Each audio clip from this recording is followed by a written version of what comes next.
Nabi Idris alaihi salam wafat, sedikit demi sedikit iman masyarakat mulai menipis. Iblis dan pasukannya semakin gemar menggoda mereka. Kemudian mereka mulai senang membuat patung. Mereka membuat patung untuk menghormati para pahlawan, leluhur, tokoh-tokoh yang sudah mati. Patung-patung itu diberi nama sesuai nama para tokoh itu. Dari sekedar penghormatan, lama-kelamaan mereka mulai menyembah patung-patung itu. Mereka percaya bahwa patung-patung itu mempunyai kehebatan dan kekuatan yang bisa melindungi dan menentukan nasib mereka. Di antara patung-patung yang disembah itu, ada 5 yang paling mereka agungkan, yaitu Wa'at, Suwa, Yahud, Yauk, dan Nasr. Inilah asal mulanya manusia menyembah patung dan berhala. Tentu saja, ini semua hasil pekerjaan iblis dan pasukannya yang berusaha sekuat tenaga menyesatkan manusia agar tidak menyembah Allah dan masuk neraka bersama mereka. Allah tidak membiarkan manusia tersesat semuanya tanpa petunjuk. Maka Allah memilih Nuh alaihi salam untuk mengingatkan kaumnya agar mereka meninggalkan penyembahan dan berhala dan kembali menyembah Allah Subhanahu wa Ta'ala. Siapakah Nuh alaihi salam? Nuh adalah cucu dari Nabi Idris. Fisiknya kuat, terbukti dari umurnya yang sangat panjang, sekitar 1000 tahun. Hatinya mulia dan sabar luar biasa. Pikirannya juga sangat cerdas, rendah hati, soleh, dan taat kepada Allah. Nabi Nuh adalah Rasul Allah Subhanahu wa Ta'ala yang pertama. Sebelumnya, Allah hanya mengangkat nabi-nabi saja. Mulailah Nabi Nuh berdakwah kepada kaumnya. Nabi Nuh mengajak mereka untuk memohon ampun atas dosa-dosa mereka dan kembali menyembah Allah agar tidak terkena azab dari Allah. Sangat tekun Nabi Nuh mengajak kaumnya dengan berbagai cara, dengan terang-terangan di hadapan banyak orang, dengan diam-diam mendatangi seorang demi seorang. Berulang-ulang, siang dan malam, selama kurang lebih 950 tahun lamanya. Tetapi sedikit sekali yang mengikuti seruan Nabi Nuh. Kebanyakan dari pengikutnya ini adalah orang miskin dan pekerja kasar. Jumlahnya sekitar 80 orang. Yakni sebagian besar kaumnya tidak mau mengikuti ajaran Nabi Nuh. Mereka bersikap angkuh dan sombong dengan menutup rapat-rapat telinga mereka jika Nabi Nuh mulai berbicara untuk mendakwahi mereka. Bahkan mereka menantang Nabi Nuh agar mendatangkan azab yang diancamkan oleh Allah Subhanahu wa Ta'ala. Nuh, sudahlah, berhenti bicara. Percuma, kami tidak akan percaya. Sekarang begini saja, datangkan azab itu pada kami jika kau memang benar. Kami yakin tidak akan ada azab yang menimpa kami karena kelakuan kami. Kau hanya berdusta. Nabi Nuh mengadu kepada Allah tentang pembangkangan kaumnya yang terlaluan. Allah berfirman bahwa memang pengikut Nabi Nuh tidak akan bertambah.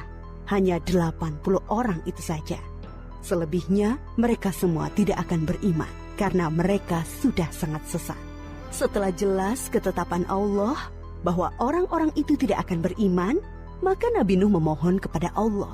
Tuhanku, musnahkanlah seluruh orang durhaka itu dari muka bumi.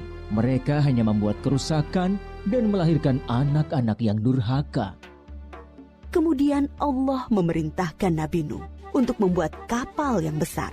Pada masa itu ilmu perkapalan belum berkembang dengan baik. Allah mengajarkan ilmu itu kepada Nabi Nuh. Maka Nabi Nuh bersama pengikutnya membuat kapal besar terbuat dari kayu. Kayu itu didapati dari pohon-pohon di hutan di sekitar mereka. Ejekan kaum Nabi Nuh semakin menjadi-jadi. Melihat pembuatan kapal itu terasa aneh bagi mereka. Apalagi mereka tinggal jauh dari laut. Lihatlah, Terbukti bahwa Nuh gila. apa itu? Bikin kapal ya? Untuk berlayar di hutan. Nabi Nuh dan pengikutnya bersabar dan tetap tekun menyelesaikan kapal itu. Akhirnya kapal besar itu selesai. Inilah kapal besar pertama yang dibuat oleh manusia. Kemudian Allah memerintahkan untuk mengumpulkan binatang-binatang sepasang-sepasang, jantan dan betina, Semua diangkut ke dalam kapal bersama orang-orang beriman. Semua keluarga Nabi Nuh, termasuk yang diangkut ke dalam kapal, kecuali istri dan salah satu anaknya, Kan'an. Mereka tidak mau masuk ke dalam kapal. Mereka tidak beriman dan termasuk orang durhaka. Sementara itu, langit menjadi gelap. Angin bertiup kencang, petir menggelegar. Hujan turun sangat lebat. Dari dalam tanah memancar air yang semakin deras. Juga dari dalam rumah-rumah penduduk, dari dapur-dapur mereka. Dengan cepat, air membanjiri bumi. Makin lama makin tinggi, menenggelamkan rumah, pohon-pohon, dan tentu saja orang-orang di luar kapal Nabi Nuh. Ketika Nabi Nuh melihat sekelilingnya dari atas, tampak putranya, Kan'an, sedang menyelamatkan diri dari banjir. Karena kasih sayangnya kepada anaknya, Nabi Nuh berseru, Anakku sayang, masuklah ke dalam kapal ini. Tidak ada yang bisa selamat dari azab ini kecuali yang berada di dalam kapal. Tidak, ayah. Aku akan memanjat bukit yang tinggi. Pasti aku akan selamat. Tiba-tiba datang gelombang besar dan Kan'an tidak terlihat lagi. Dia termasuk yang dibinasakan. Nabi Nuh sangat sedih, tetapi beliau menerima keputusan Allah. Di dalam kapal, Nabi Nuh bertasbih, memohon ampun dan berdoa tidak henti-hentinya bersama orang-orang beriman. Setelah beberapa hari, Allah memerintahkan bumi untuk menelan banjir itu. Hujan berhenti, air pun surut masuk ke dalam tanah.